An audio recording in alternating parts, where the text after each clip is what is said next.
Good morning everyone, তোমরা সকলে কেমন আছো বলো? আমি ভীষণ ভালো আছি। তো দেখো সকাল সকাল আজকে ঘুম থেকে উঠে পড়েছি, আর দেখো সকালের আজকের ওয়েদারটা এত সুন্দর। আর ব্যাঙ্গালোরের ওয়েদার ভীষণই সুন্দর থাকে সব সময়, কারণ এখানে কোনো গরম পড়ে না।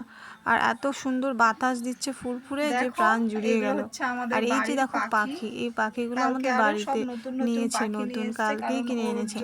ভীষণ সুন্দর লাগছে পাখিগুলোকে, এত রঙিন পাখি বাড়িতে নিয়ে এসে রেখেছে। সবসময় কিচিরমিচির আওয়াজ শুনতে পাবো, আহা প্রাণটা যেন ভরিয়ে গেল ওদের ডাক শুনতে শুনতে। তো দেখো খুব সুন্দর লাগছে পাখিগুলোকে, শুধু একটাই কালার আলাদা আছে, আর বাকিগুলো সব একই পাখি।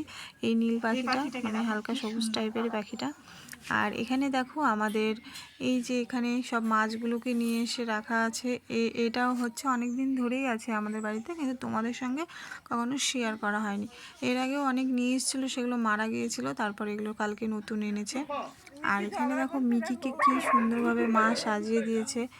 আর ও এসে এখন আমার হাজব্যান্ডের সঙ্গে মানে রাগারাগি করছে, ওকে একটু রাগাচ্ছে আর ও রেগে যাচ্ছে। মানে ও ভয় দেখাচ্ছে কামড়ানোর, কামড়ায় না ও কখনো কাউকে, ভুলবশত একটু লেগে যায়, কিন্তু ও কখনো কাউকে নিজে ইচ্ছে মতো কামড়াতে চায় না। ভীষণই আদরের, ভীষণই ভালোবাসার আমাদের মিকি।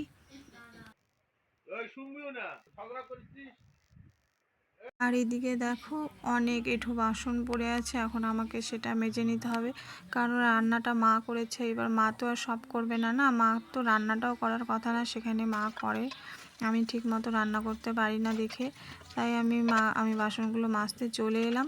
তো চলো ঝটপট বাসনগুলো সব মেজে নিয়ে আরও কিছু কাজ আছে, কাজটা সেরে নিই। চটাফট কাজগুলো শেষ করে নিলেই তারপরেই তো আমি একটু ফাঁকা হতে পারবো, বসে যাব। তো কাজগুলো শেষ করে নিই চলো। আর তোমরা পুরো ভিডিওটা প্লিজ দেখতে থাকো, কেউ স্কিপ করবে না, নিশ্চয়ই তোমাদের ভীষণ ভালো লাগবে দেখলে। ফাইনালি বাসন মাজা শেষ হলো। দেখো বাসন কত বেরিয়েছিল, এগুলো হচ্ছে সকালের বাসন। আমাদের হচ্ছে বাড়িতে 3-4 বার করে এতগুলো করে, এর থেকেও বেশি বেশি বাসন বেরোয়, কারণ সকালে সব রান্না বান্না করে খাইয়ে দাইয়ে সব অফিসে যায়। আবার দুপুরে রান্না হবে, দুপুরে সবাই খেতে আসবে, তারপরে সন্ধ্যেতে বাড়িতে আসবে, তখন আবার রান্না করো। তারপরে সন্ধ্যেবেলার পর হচ্ছে আবার রাতের জন্য। আমাদের বাড়িতে শুধু খাওয়া দাওয়া আর বাসন মাজা, আর সেরকম কোনো কাজ নেই, কিন্তু এগুলোই অনেক ঝামেলা। 3-4 বার করে যদি খাওয়া দাওয়া হয় তাহলে রান্নাবাড়ি করতে হয়। রান্নাবাড়িতে তবু আমি করি না, মা করে। আমি শুধু মায়ের সঙ্গে একটু হেল্প করি। এখন এই বাসনগুলো তুলে রাখবো, তারপর আবার দুপুরে রান্নার জন্য সব সবজি টবজি এসব শুরু হয়ে যাবে কাজ।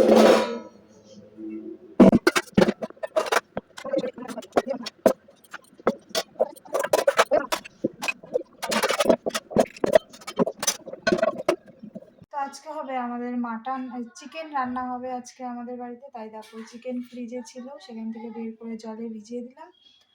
আর এদিকে দেখো পেঁয়াজ রসুন সব কেটে নিলাম, এখন শুধু বাটনা করবো।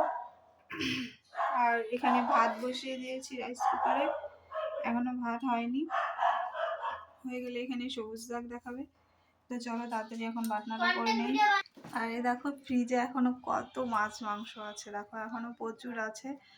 তো আজকে শুধু চিকেন রান্না হবে, আর আমি যেহেতু চিকেন মাটন কিছুই খাই না, আমার জন্য নিরামিষ কিছু হবে বা মাছ টাছ কিছু হবে।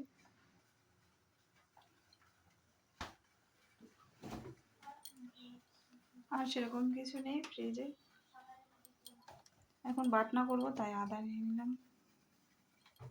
আর মাংসের জন্য বাটনা হবে, সেজন্য তো অনেক কিছুই লাগবে।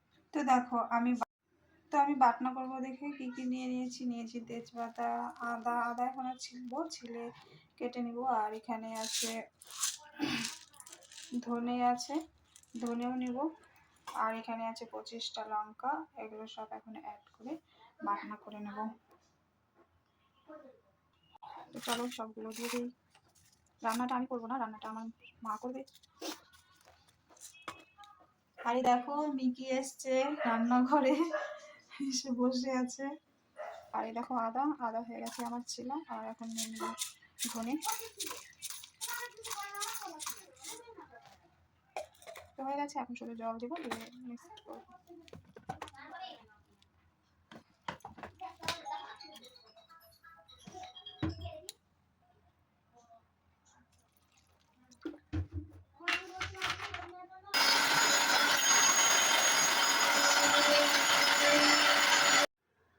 সরি, সব কিছু দিয়েছি, জিরা দিতে ভুলে গেছি। এবার আমার শাশুড়ি মা যদি জানতো আমি জিরা দিইনি, আমাকে বকে শেষ করে ফেলতো। তো এখনও পুরোপুরি বাটনা কমপ্লিট হয়নি, মনে পড়ে গেছে ভাগ্যিস বাটনা, তাই ভাবছি এত অল্প হলে কেন। তো আমার ভিডিওটা আজকে তোমাদের কেমন লাগলো বলো। আমার আজকে বাটনা টাটনা সব কিছু শেষ, আজকে আমি এই পর্যন্তই দেখালাম, এর থেকে আর বেশি বড় করব না, কারণ ভিডিও অনেক বড় হয়ে গেছে, তোমরা বেশি বড় ভিডিও দেখতে চাও না। তো ঠিক আছে, আজকে আমার ভিডিওটা আমি এখানেই শেষ করলাম। প্লিজ তোমাদের ভালো লাগলে একটু লাইক করে দিও, কমেন্টে জানিও যে তোমাদের কেমন লাগলো, আর একটু শেয়ার করে দিও। সবাই ভালো থেকো, টাটা, বাই বাই।